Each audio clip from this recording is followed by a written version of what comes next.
18 अप्रैल 1912 America के New York में रात के लगभग 9:30 बजे का समय था। घनघोर बारिश के बीच करीब 40,000 लोग किसी का बेसब्री से इंतजार कर रहे थे। यह वह काली रात थी जब न्यूयॉर्क में दर्द का सैलाब आने वाला था। 3 दिनों से ये लोग एक जहाज का इंतजार कर रहे थे जिसका नाम था कारपेथियन। यह जहाज अपने साथ एक ऐसी दर्दनाक कहानी लेकर लौटा था जिसे सुनकर आज भी लोगों के दिल दहल जाते हैं। एक ऐसा जहाज जिसे कभी न डूबने वाला माना जाता था, आरएमएस टाइटैनिक, जिसने सैकड़ों जिंदगियों को समंदर में समा दिया। और कारपेथियन पर सवार थे वे चुनिंदा लोग जिन्होंने टाइटैनिक के रौद्र रूप को अपनी आंखों से देखा था। यह इतिहास की वो दिल दहला देने वाली घटना थी जिसे कोई भी व्यक्ति कभी भूल नहीं सकता। इस घटना ने अपने पीछे कई रहस्यों को छोड़ दिया। 10 अप्रैल 1912 को जब टाइटैनिक अपनी पहली यात्रा पर ब्रिटेन के साउथहैम्पटन से न्यूयॉर्क के लिए निकलने वाला था, तब वहां का माहौल कुछ अलग ही था। लोग टाइटैनिक के बारे में इतना सुन चुके थे कि उसकी विशालता और सुंदरता को देखने के लिए भीड़ उमड़ पड़ी थी। ऐसा कहा जाता है कि करीब 1 लाख से भी ज्यादा लोग टाइटैनिक की भव्यता को देखने के लिए आए थे। और इतनी बड़ी भीड़ का आना स्वाभाविक था क्योंकि टाइटैनिक वाकई में बेहद शानदार था। ये जहाज जितना भव्य बाहर से दिखता था, उससे भी ज्यादा आलीशान ये अंदर से था। टाइटैनिक एक बेहद लग्जरियस जहाज था जिसमें 2 बड़े ground stairs, heated swimming pool, gym, 4 restaurant, library, Turkish bath, electric bath और बार्बर शॉप जैसी सुविधाएं थी। यह ऐसा था जैसे टाइटैनिक एक चलता फिरता लग्जरी होटल हो जिसमें हर संभव सुविधा उपलब्ध हो। टाइटैनिक की विशिष्टता उसकी लग्जरी तक ही सीमित नहीं थी, बल्कि इसकी सेफ्टी भी इसे खास बनाती थी। उस समय टाइटैनिक दुनिया का सबसे बड़ा, सुरक्षित और मजबूत जहाज माना जाता था। टाइटैनिक को इस प्रकार से डिजाइन किया गया था कि इसे अनसिंकेबल यानी कभी न डूबने वाला जहाज कहा जाता था। और सच कहें तो टाइटैनिक वाकई ऐसा जहाज था जिसे डूबना नामुमकिन माना जाता था, क्योंकि इसे बनाया ही कुछ इस तरह से गया था। इसके निर्माण में डबल बॉटम हॉल का इस्तेमाल किया गया था। दरअसल हॉल जहाज के बाहरी आवरण को कहा जाता है जो जहाज को मजबूती प्रदान करता है। टाइटैनिक के डबल बॉटम हॉल के कारण अगर उसका निचला हॉल किसी टक्कर से टूट भी जाए तो दूसरा हॉल जहाज को सुरक्षित रखेगा और डूबने से बचा लेगा। टाइटैनिक का एक और सेफ्टी फीचर इसे और भी सुरक्षित बनाता था। दरअसल टाइटैनिक को 16 वाटर टाइट कंपार्टमेंट्स में डिवाइड किया गया था। जहाज का यह निचला भाग जहाज का मुख्य हिस्सा होता है जो पानी के अंदर रहता है। यदि इस हिस्से में कहीं पर कोई छेद हो जाए तो धीरे धीरे पानी जहाज के अंदर भरने लगेगा और कुछ समय बाद जहाज पानी में समा जाएगा। लेकिन टाइटैनिक के निचले हिस्से को 16 अलग अलग वाटर टाइट कंपार्टमेंट्स में विभाजित किया गया था। इसका फायदा यह था कि अगर जहाज किसी चट्टान से टकराता और उसमें लीकेज हो जाता तो केवल वही कंपार्टमेंट पानी से भरता जो क्षतिग्रस्त हुआ था और बाकी के कंपार्टमेंट्स सुरक्षित रहते। इस तरह जहाज को डूबने से बचाया जा सकता था। टाइटैनिक इतना बड़ा जहाज था कि यदि उसके 16 में से 4 कंपार्टमेंट्स में भी पानी भर जाता तो भी यह डूबने वाला नहीं था। और ऐसा होना लगभग असंभव था कि एक साथ 4 से ज्यादा कंपार्टमेंट्स क्षतिग्रस्त हो जाएं, क्योंकि ये कंपार्टमेंट्स बहुत बड़े थे। ऐसे में कोई चट्टान भी इस जहाज को डुबो नहीं सकती थी। इसी कारण से टाइटैनिक को कभी न डूबने वाला जहाज यानी अनसिंकेबल कहा जाता था। टाइटैनिक को व्हाइट स्टार लाइन कंपनी ने लगभग 3 वर्षों में बनाकर तैयार किया था। 2 अप्रैल 1912 को टाइटैनिक का निर्माण पूरा हो चुका था और इसके कुछ दिनों बाद यानी 10 अप्रैल 1912 को इसे अपनी पहली यात्रा के लिए तैयार किया गया। इस जहाज पर उस जमाने के बड़े बड़े लोग सवार थे और इसके अलावा कुछ प्रवासी भी थे जो अमेरिका जाकर एक नए जीवन की शुरुआत करने वाले थे। जहाज के कप्तान थे 62 वर्षीय एडवर्ड जॉन स्मिथ, जो एक अनुभवी कप्तान थे। माना जाता है कि यह उनका आखिरी सफर था। इसके बाद वे रिटायर होने वाले थे। टाइटैनिक पर लगभग 2240 यात्री और क्रू मेंबर्स सवार थे। आमतौर पर साउथहैम्पटन से न्यूयॉर्क पहुंचने में 7 से 8 दिन का समय लगता था, लेकिन टाइटैनिक उस समय का सबसे तेज चलने वाला जहाज था और व्हाइट स्टार लाइन कंपनी चाहती थी कि यह जहाज 6 दिनों में न्यूयॉर्क पहुंच जाए। टाइटैनिक अपनी भव्यता और विशालता के साथ साथ अपनी गति के कारण भी सुर्खियों में आ जाए। इसी कारण से कंपनी ने कैप्टन स्मिथ को जहाज को फुल स्पीड पर चलाने के निर्देश दिए थे। टाइटैनिक को बने हुए अभी ज्यादा समय नहीं हुआ था और इसकी सेफ्टी टेस्टिंग और ट्रायल्स भी पूरी तरह से नहीं हुए थे। इसके बावजूद टाइटैनिक को एक लंबी यात्रा के लिए तैयार किया जा रहा था और इसका एक बड़ा कारण था। दरअसल व्हाइट स्टार लाइन कंपनी की एक और जहाज थी, ओलंपिक, जो टाइटैनिक की तरह ही दिखती थी लेकिन आकार में थोड़ी छोटी थी। इस कारण से ओलंपिक शिप को टाइटैनिक की बहन कहा जाता था। मार्च 1912 में ओलंपिक शिप में तकनीकी खराबी आ गई, जिससे उसे इमरजेंसी में बंदरगाह पर रिपेयर के लिए लाया गया। इतने बड़े जहाज को ठीक होने में कई महीनों का समय लग सकता था। इस देरी के कारण व्हाइट स्टार लाइन कंपनी का बिजनेस महीनों तक ठप हो सकता था। इसलिए कंपनी ने अपने कारोबार को बनाए रखने के लिए अगले ही महीने यानी अप्रैल में अपनी नई शिप टाइटैनिक को लॉन्च करने का निर्णय लिया। क्योंकि यह टाइटैनिक की पहली यात्रा थी, इसीलिए इसके क्रू में कुछ अनुभवी लोगों का होना अनिवार्य था। इसीलिए टाइटैनिक के कुछ मौजूदा क्रू मेंबर्स को हटाकर ओलंपिक के कुछ अनुभवी क्रू मेंबर्स को टाइटैनिक की टीम में शामिल किया गया। टाइटैनिक का एक ऑफिसर था डेविड ब्लेयर। उसे हटाकर ओलंपिक से एक अधिकारी को उसकी जगह नियुक्त किया गया। जब डेविड ब्लेयर शिप छोड़कर अपने घर जा रहा था तो गलती से वह अपने लॉकर की चाबी भी साथ ले गया। दुर्भाग्य से टाइटैनिक पर मौजूद इकलौती दूरबीन उसी लॉकर में बंद थी।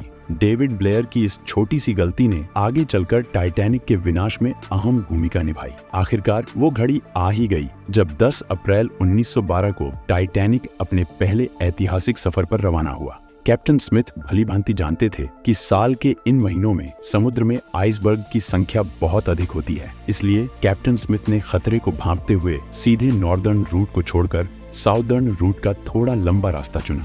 दरअसल आइसबर्ग समुद्र में तैरते छोटे छोटे बर्फ के पहाड़ होते हैं जो ग्लेशियर से टूटकर समुद्र की लहरों के साथ बहते हुए बीच समंदर में पहुंच जाते हैं। इस मैप पर नजर डालें। आप देख सकते हैं कि ग्रीनलैंड से टूटे हुए ये बर्फ के पहाड़ इस रास्ते के जरिए अटलांटिक महासागर में प्रवेश करते हैं। अप्रैल के महीने में इस क्षेत्र में बड़ी संख्या में आइसबर्ग टूट कर आते हैं। लेकिन एक राहत की बात यह है कि ग्रीनलैंड से अटलांटिक महासागर तक पहुंचने में इन आइसबर्ग्स को करीब 2 साल लगते हैं और इस दौरान वे धीरे धीरे पिघलकर समुद्र के पानी में विलीन हो जाते हैं। केवल बहुत बड़े आइसबर्ग ही अटलांटिक महासागर के बीच तक पहुंच पाते हैं। इसलिए कैप्टन स्मिथ ने आइसबर्ग के खतरे को टालने के लिए सीधे रास्ते की बजाय एक ऐसे रास्ते को चुना जहां आइसबर्ग से टकराने की संभावना बहुत कम थी। उस समय जहाजों में आइसबर्ग जैसी रुकावटों को देखने के लिए उन्नत तकनीक उपलब्ध नहीं थी। इसी वजह से जहाज के सामने की ऊंचाई पर एक क्रूज पॉइंट होता था जिसे लुकआउट पॉइंट कहा जाता था। इस क्रूज में हमेशा 1-2 लोग दूरबीन लेकर तैनात रहते थे जो दूर तक नजर रखते थे कि कहीं जहाज के सामने कोई अड़चन तो नहीं है जिससे टकराने का खतरा हो। जब जहाज समुद्र में यात्रा करते थे वे सभी वायरलेस रेडियो के माध्यम से एक दूसरे को लगातार संदेश भेजते रहते थे ताकि यह जानकारी मिल सके कि किस स्थान पर क्या अड़चनें हैं। जब टाइटैनिक ने अपनी आधी यात्रा पूरी कर ली थी तब उसे कोरोना नामक जहाज से आइसबर्ग के बारे में पहली चेतावनी मिली। यह आइसबर्ग टाइटैनिक से लगभग 1 दिन की दूरी पर था। टाइटैनिक पर सीनियर ऑफिसर जैक फिलिप्स इस वायरलेस रेडियो सिस्टम को संचालित कर रहे थे और अन्य जहाजों के साथ संपर्क में थे। 4 अप्रैल की दोपहर को टाइटैनिक को आइसबर्ग के बारे में दूसरी चेतावनी मिली। वायरलेस ऑपरेटर जैक फिलिप्स ने इन चेतावनियों के बारे में जहाज के कप्तान को सूचित किया। इस पहली यात्रा पर टाइटैनिक के मालिक जोसेफ ब्रूस भी जहाज पर मौजूद थे। जब कैप्टन स्मिथ ने टाइटैनिक के मालिक जोसेफ ब्रूस को आइसबर्ग की चेतावनियों के बारे में बताया तो ब्रूस ने इन चेतावनियों को नजरअंदाज कर दिया। उनका मानना था कि समुद्र में आइसबर्ग मिलना एक सामान्य बात है और जिस जहाज पर वे सवार हैं वह बेहद मजबूत और कभी न डूबने वाला है। ब्रूस नहीं चाहता था कि इन चेतावनियों के कारण जहाज की गति कम हो और वह अपने निर्धारित समय से देर से पहुंचे। इसके बाद टाइटैनिक को आइसबर्ग की 5 और चेतावनियां मिली और आखिरी चेतावनी कैलिफोर्निया जहाज से आई थी। रात हो चुकी थी और दुर्भाग्य से उस रात आसमान में चांद भी नहीं था जिससे विजिबिलिटी बहुत कम हो गई थी। ऊपर से क्रूज में बैठे लोगों के पास दूरबीन भी नहीं थी जिससे वे दूर से ही सामने आने वाली अड़चनों को देख पाते। टाइटैनिक अपनी फुल स्पीड 40 किलोमीटर प्रति घंटे की रफ्तार से चल रहा था और आइसबर्ग उससे केवल 2 घंटे की दूरी पर था। घने अंधेरे में समुद्र की लहरों को तेजी से चीरते हुए टाइटैनिक आगे बढ़ता जा रहा था, बिना इस बात की परवाह किए कि जिस रास्ते में अभी वो चल रहा है उसके सामने एक बहुत बड़ी बर्फ की चट्टान मौजूद है। रात के 11:30 बज चुके थे और अब टाइटैनिक आइसबर्ग से केवल 6 किलोमीटर की दूरी पर था। जिस रफ्तार से टाइटैनिक चल रहा था उसे देखते हुए वह अगले 10 मिनटों में आइसबर्ग के करीब पहुंचने वाला था। टाइटैनिक के क्रू में शामिल 2 बहादुर लोग फ्रेडरिक फ्लीट और रेजिनाल्ड ली कड़कड़ाती ठंड और रात के घने अंधेरे के बावजूद टकटकी लगाए जहाज के सामने आने वाली अड़चनों को देख रहे थे। उनके लिए एक बड़ी समस्या यह थी कि जहां वे तैनात थे वहाँ ठंडी हवाएं सीधे उनके चेहरे पर लग रही थी, जिससे उनकी आंखों से लगातार आंसू निकल रहे थे। इनके पास कोई दूरबीन भी नहीं थी, जिससे वे ज्यादा दूर की चीजों को स्पष्ट रूप से देख पाते। कम रोशनी में आंखों से बहुत दूर मौजूद वस्तुओं को देख पाना बेहद मुश्किल था। रात के 11:39 पर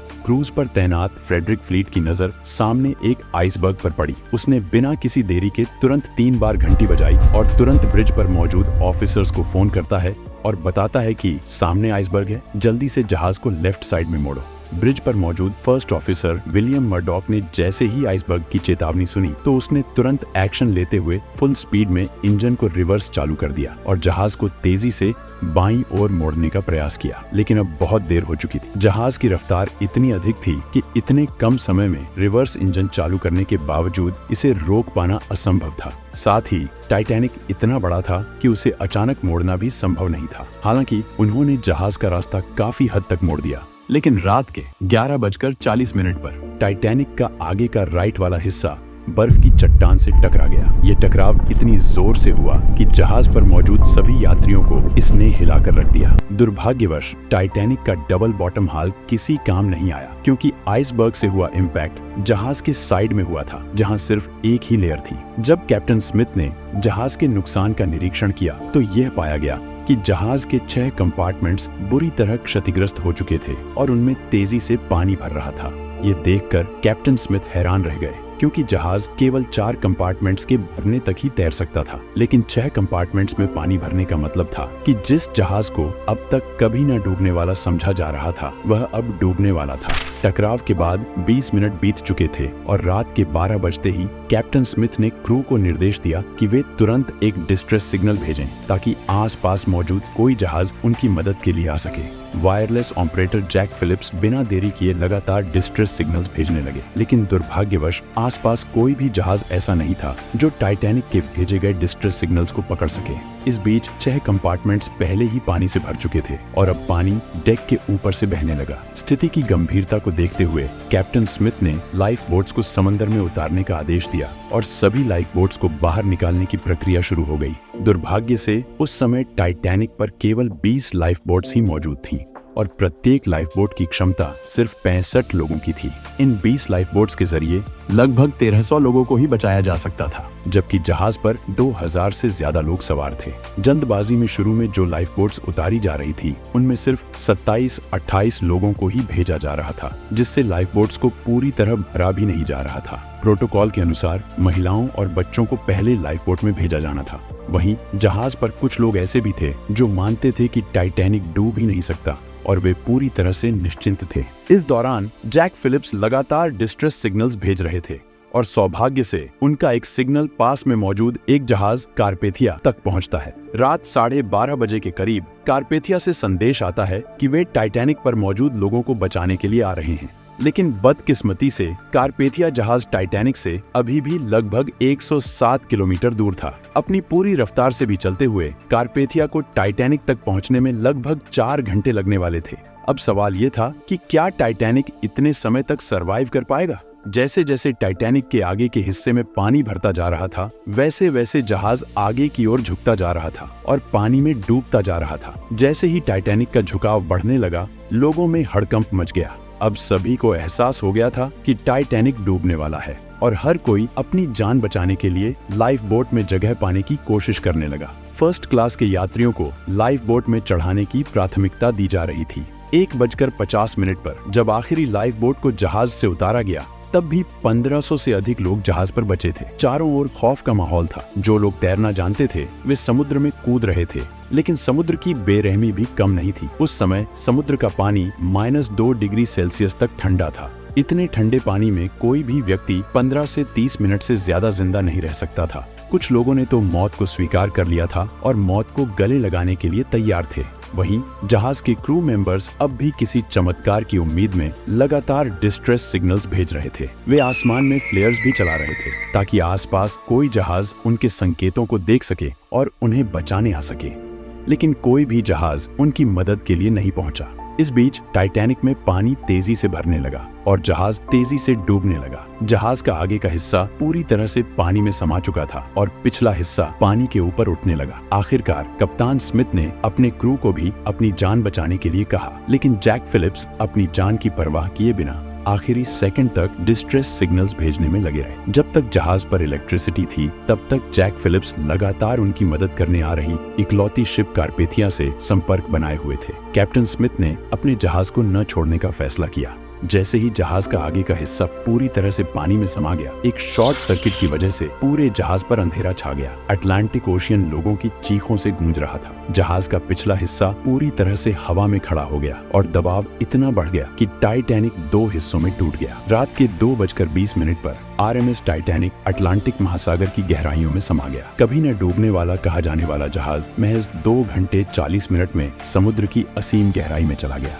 जो 1500 से अधिक लोग टाइटैनिक पर बचे थे, उनमें से कुछ जहाज के साथ डूब गए और कुछ को समुद्र के बेहद ठंडे पानी ने अपनी चपेट में ले लिया। कैप्टन स्मिथ आखिरी पल तक अपने जहाज पर डटे रहे। टाइटैनिक के डूबने के लगभग 2 घंटे बाद अगली सुबह कारपेथिया जहाज बचे हुए लोगों को बचाने के लिए पहुंचा, लेकिन केवल 706 लोग ही इस भयंकर हादसे में जिंदा बच पाए। 3 दिन बाद 18 अप्रैल 1912 को रात 9:30 बजे कारपेथिया न्यूयॉर्क पहुंचा, जहां 40,000 लोग भारी बारिश के बीच उनका इंतजार कर रहे थे। इस हादसे के बाद कई ऐसे सवाल खड़े हुए जिनका जवाब लोग आज भी खोज रहे हैं, लेकिन जब इस घटना की जांच की गई तो एक चौंकाने वाली सच्चाई सामने आई। जब टाइटैनिक डूबा था तब उस पर सवार हर एक व्यक्ति को बचाया जा सकता था, क्योंकि टाइटैनिक से केवल 37 किलोमीटर दूर एक और जहाज मौजूद था जो समय पर आकर सहायता कर सकता था। ये वही कैलिफोर्नियन जहाज था जिसने टाइटैनिक को आखिरी बार आइसबर्ग की चेतावनी दी थी। लेकिन ऐसा क्या हुआ कि कैलिफोर्नियन जहाज टाइटैनिक की मदद के लिए आगे नहीं बढ़ा, जबकि उन्हें आसमान में छोड़ी गई फ्लेयर्स भी दिखाई दे रही थीं? जांच में यह सामने आया कि आइसबर्ग के खतरे को देखते हुए कैलिफोर्नियन जहाज ने रात में आगे बढ़ने का जोखिम न लेने का फैसला किया और वहीं ठहर गया। और उन्होंने रात में अपने वायरलेस रेडियो को भी बंद कर दिया था, जिससे उनको टाइटैनिक का कोई भी डिस्ट्रेस सिग्नल रिसीव ही नहीं हो पाया। जब कैलिफोर्नियन के क्रू ने टाइटैनिक से छोड़े जा रहे रॉकेट्स और फ्लेयर्स को देखा तो उन्होंने तुरंत अपने कप्तान स्टैनली लॉर्ड को इसकी जानकारी दी। स्टैनली लॉर्ड ने अपने क्रू को मोर्स लैंप के जरिए टाइटैनिक को संकेत भेजने के लिए कहा और कैलिफोर्नियन का क्रू लगातार मोर्स लैंप से टाइटैनिक को सिग्नल भेजता रहा। लेकिन शायद टाइटैनिक पर इतनी अफरा तफरी मची हुई थी कि किसी ने कैलिफोर्नियन से आ रहे इन मोर्स सिग्नल्स पर ध्यान नहीं दिया। दरअसल उस समय इस प्रकार के लैंप्स और डॉट्स के जरिए एक जहाज से दूसरे जहाज से संपर्क करने के लिए मोर्स कोड का इस्तेमाल किया जाता था। अगर कैलिफोर्नियन जहाज का रेडियो चालू होता तो शायद इस दुर्घटना में इतनी जानें नहीं जाती। टाइटैनिक के इस भयानक हादसे के बाद साल दर साल बीतते गए, लेकिन एक सवाल जो लोगों को लगातार परेशान कर रहा था वह यह था कि जिस जहाज को कभी न डूबने वाला कहा जाता था वह आखिर कैसे डूब गया। इस सवाल का जवाब तभी मिल सकता था जब टाइटैनिक का मलबा ढूंढा जाता। कई सालों तक अटलांटिक महासागर में खोजबीन की गई, लेकिन महासागर ने टाइटैनिक को अपनी गहराइयों में इस तरह छुपा रखा था कि उसका मलबा किसी को मिल ही नहीं रहा था। RMS टाइटैनिक के मलबे को ढूंढते ढूंढते 70 से अधिक साल बीत गए। फिर 1 सितंबर 1985 में पहली बार टाइटैनिक के मलबे की झलक देखने को मिली। अमेरिकन ओशनोग्राफी स्पेशलिस्ट रॉबर्ट बैलार्ड वह व्यक्ति थे जिन्होंने टाइटैनिक के मलबे को खोज निकाला। जब से टाइटैनिक का मलबा मिला है तब से लेकर आज तक उस पर कई बार खोजबीन की जा चुकी है, लेकिन टाइटैनिक के मलबे पर किए गए रिसर्च ने अंततः इस रहस्य को सुलझा ही दिया कि यह अनसिंकेबल माना जाने वाला जहाज क्यों और कैसे डूबा। ओशनोग्राफी के होश उड़ गए जब उन्होंने टाइटैनिक के मलबे को देखा, क्योंकि टाइटैनिक समुद्र के बॉटम में 2 हिस्सों में टूटा पड़ा है। जहाज का आगे का हिस्सा अच्छी कंडीशन में था, जबकि पिछला हिस्सा इतनी बुरी हालत में था कि उसे देखकर यह विश्वास करना मुश्किल हो रहा था कि यह टाइटैनिक का ही भाग है। ये हिस्सा फ्रंट वाले हिस्से से लगभग 2000 फीट की दूरी पर पाया गया। गहन जांच के बाद यह पता चला कि जब टाइटैनिक का निर्माण किया गया था तो इसके ढांचे को मजबूती देने के लिए जिन रिवेट्स का इस्तेमाल किया गया था वे स्टील की नहीं बल्कि कास्ट आयरन की थी। जहाज बनाने वाली कंपनी ने यहाँ पर कॉस्ट कटिंग की कोशिश की। आपको बता दूं कि रिवेट्स का इस्तेमाल वेल्डिंग में किया जाता है। अब चूंकि कास्ट आयरन स्टील से नरम होता है, इस वजह से जिस जगह पर आइसबर्ग टाइटैनिक की बॉडी से टकराया, उस जगह के रिवेट्स प्रेशर पड़ने की वजह से खुल गए और आपस में जुड़ी प्लेट्स अपनी जगह से खिसक गई, जहां से पानी को अंदर घुसने का रास्ता मिल गया। इसके अलावा टाइटैनिक के बेस यानी निचले हिस्से में आग भी लगी हुई थी। ये आग टाइटैनिक के समुद्र में यात्रा करने से पहले से ही लगी हुई थी और इस बात का जीता जागता सबूत है टाइटैनिक की यात्रा से पहले लिए गए फोटोज। इन फोटोज में जलने का ब्लैक स्पॉट साफ देखा जा सकता है। इस आग ने टाइटैनिक के उस हिस्से को 70% तक कमजोर कर दिया था और बदकिस्मती से आइसबर्ग भी उसी जगह टकराया था जो जगह पहले से ही कमजोर हो चुकी थी। इन दोनों कारणों की वजह से जहाज में आसानी से छेद हो गया और पानी जहाज के वाटर टाइट कंपार्टमेंट में घुस गया और कभी न डूबने वाला जहाज अपनी पहली ही यात्रा में डूब गया। आज टाइटैनिक का मलबा समुद्र की गहराइयों में वातावरण से लड़ाई लड़ते हुए अपने अस्तित्व को खोता जा रहा है और ऐसा माना जाता है कि आने वाले कुछ सालों में समुद्र से टाइटैनिक के यह निशान भी गायब हो जाएंगे। टाइटैनिक की यह घटना सच में एक दिल दहला देने वाली घटना थी। लेकिन दोस्तों, ये तो केवल एक जहाज की कहानी थी, लेकिन धरती पर एक ऐसी रहस्यमय जगह भी है जहां सैकड़ों शिप्स और प्लेन्स समुद्र में डूबकर गायब हो जाते हैं और फिर दोबारा कभी नहीं मिलते। इस जगह के बारे में जानने के लिए इस वीडियो को एक लाइक और चैनल को सब्सक्राइब करके आपके सामने है इस वीडियो को देख सकते हैं। इस वीडियो में बस इतना ही। मैं आपसे उसी वीडियो में मिलता हूँ। धन्यवाद।